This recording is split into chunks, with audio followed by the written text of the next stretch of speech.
सो लिए इलम ईसा के। क्या कह रहे हैं?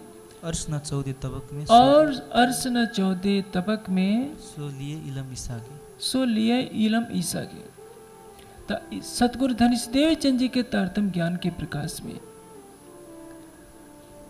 हमने ये जान लिया कि परम धाम 14 लोकों में नहीं है, लेकिन कहाँ है? हमारी आत्मा के धाम हृदय में है। ना विरोधाभासी बयान।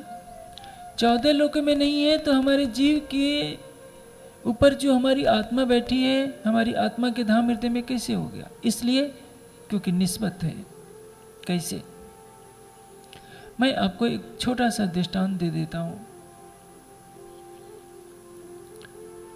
आप इतने सुंदर साथ बैठे हैं, इसमें कई सुंदर साथ होंगे जो सौंदर्य में, विद्या बुद्धि में, शिष्टाचार में किसी राज परिवार से अधिक योग्यता रखते होंगे, लेकिन वो राज परिवार के नहीं होंगे। प्रधानमंत्री को मान लीजिए, राष्ट्रपति को मान लीजिए, कल्पना कीजिए भारत के राष्ट्रपति ही हैं।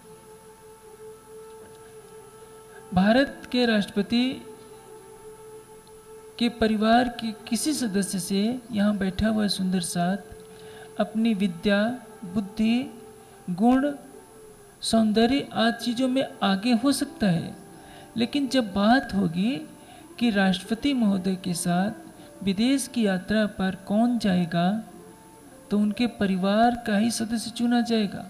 आप लोग उससे श्रेष्ठ होंगे तो भी नहीं चुना जाएगा। यही बात है।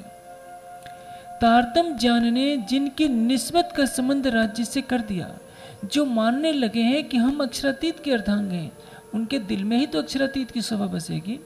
और जो अक्षरातीत के गुणों को नारायण पर आरोपित करते हैं कि नारायण में ही वो सब कुछ है, वैष्णव लोग तो क्या कहते हैं?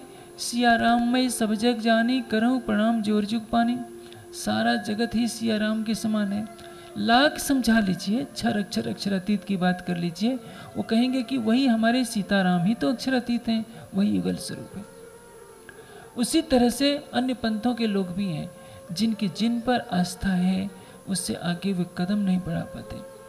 तारतम्य ज्ञान के प्रकाश ने बता दिया सत्य क्या है, हमारी अंतर्दृष्टि को खोलकर दर्शा दिया। हद से परे, बेहद से परे परम धाम कैसा है, युगल स्वरूप की शोभा श्रृंगार कैसी है, और उस अलौकिक ज्ञान को यदि कोरा से कोरा जीव भी आत्मसात कर लेता है, अपने अटूट ईमान पर खड़ा हो जाता है, तो इन मैनों ये दिल अर्स हुआ। नहीं तो भला ये आदमी का वजूद जो हड्डी और मांस से बना है,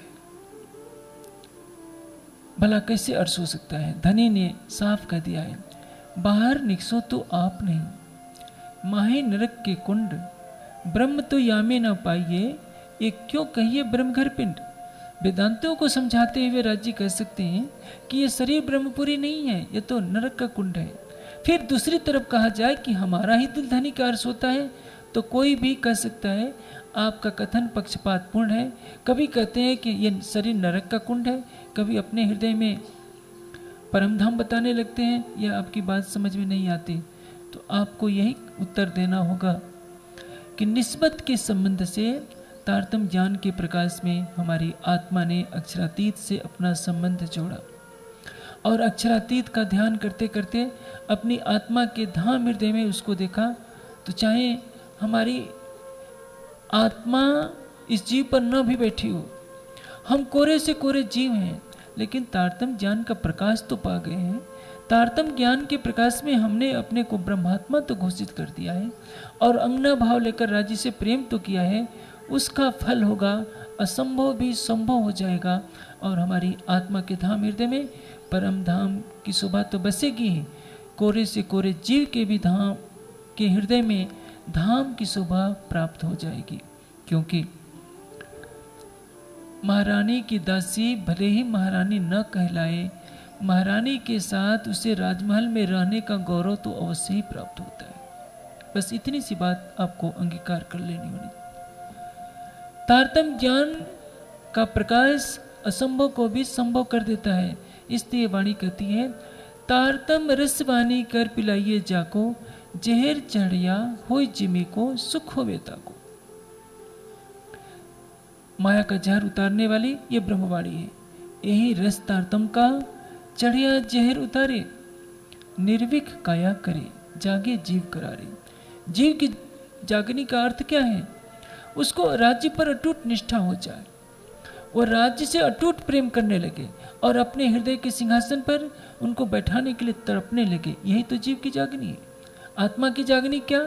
आत्मा नख से सीखता कि राज्य की शोभा को देख ले, अपनी परात्म को देख ले। यह आत्मा की जागनी है। दोनों की जागने का अलग अलग स्तर है। हम जागने का मूल्यांकन गले में माला डालने से लेते हैं या कान में फूंक मरवाने से लेते हैं। ये सारी भ्रांतियां हैं। जागनी केवल हमारी ही नहीं होनी है, सारे संसार के लिए जागनी होनी है। यह ठीक है, संसार हमारी विचारधारा को स्वीकार नहीं करने वाला है, क्योंकि हम भी कमजोर हैं। हंसी की इस लीला में हम इतनी शक्ति से के साथ स्वयं खड़े नहीं हो पाए कि सारे संसार को अपने विचारों से प्रभावित कर सके। आपने देखा, आप संसार के इतिहास पटल पर नजर डालिए।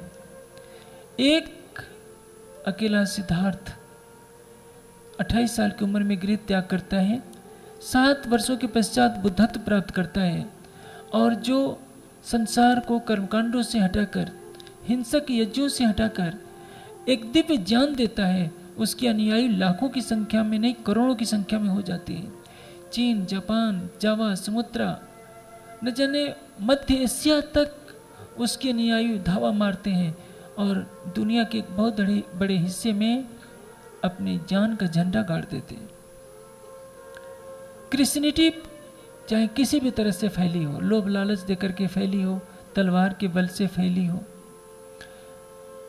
इस्लाम मत सबको मालूम है तलवार के बल से फैला। हिंदुस्तान में कुछ सूफी फकीरों का योगदान रहा, लेकिन राज सत्ता के द्वारा इस्लाम फैला, इस बात से कोई भी इनकार नहीं कर सकता। हम तो कहीं भी नहीं ठहरते,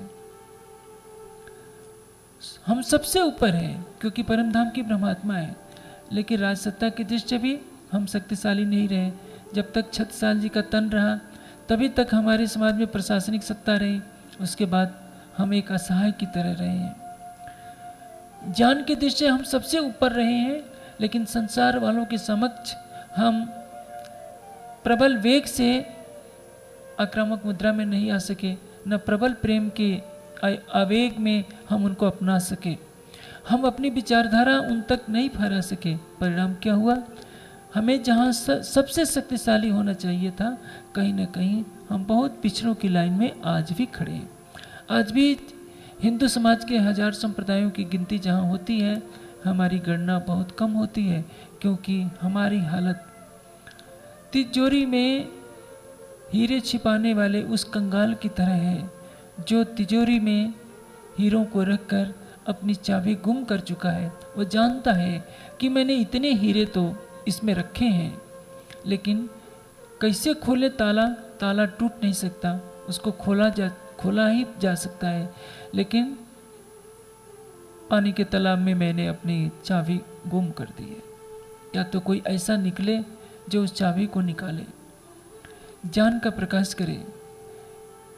कभी गुरु गोविंद सिंह ने कहा था कि 1.25 लाख से 1 लाऊं चिड़ियन ते मैं बाज तुड़ाऊं, तब गोविंद सिंह नाम खाऊं।